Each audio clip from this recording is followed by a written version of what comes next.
বেশি চিনি মানেই শুধু মিষ্টি না, এর পেছনে লুকিয়ে আছে বড় ক্ষতি। আমরা প্রতিদিন চিনি খাচ্ছি, চা, কফি, মিষ্টি, কোল্ড ড্রিঙ্কস, বিস্কুট, কেক, কিন্তু বুঝছি না শরীরের ভেতরে কি হচ্ছে। চলুন জানি বেশি চিনি খাওয়ার 5টি বড় ক্ষতি। ১. ডায়াবেটিসের ঝুঁকি বাড়ায়। অতিরিক্ত চিনি রক্তে শর্করা বাড়িয়ে দেয়, সময় গেলে ইনসুলিন ঠিকমতো কাজ করে না, ধীরে ধীরে ডায়াবেটিস ডেকে আনে। ২. ওজন দ্রুত বাড়ায়।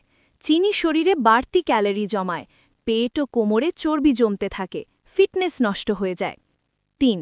হৃদরোগের ঝুঁকি বাড়ায়।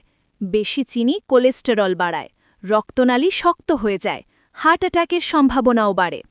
৪. ত্বক ও দাঁতের ক্ষতি করে। চিনি দাঁতে ক্যাভিটি তৈরি করে, ব্রণ, ত্বক নিস্তেজ হওয়া, এমনকি আগাম বয়সের ছাপ ফেলে। ৫. শক্তি কমিয়ে দেয়।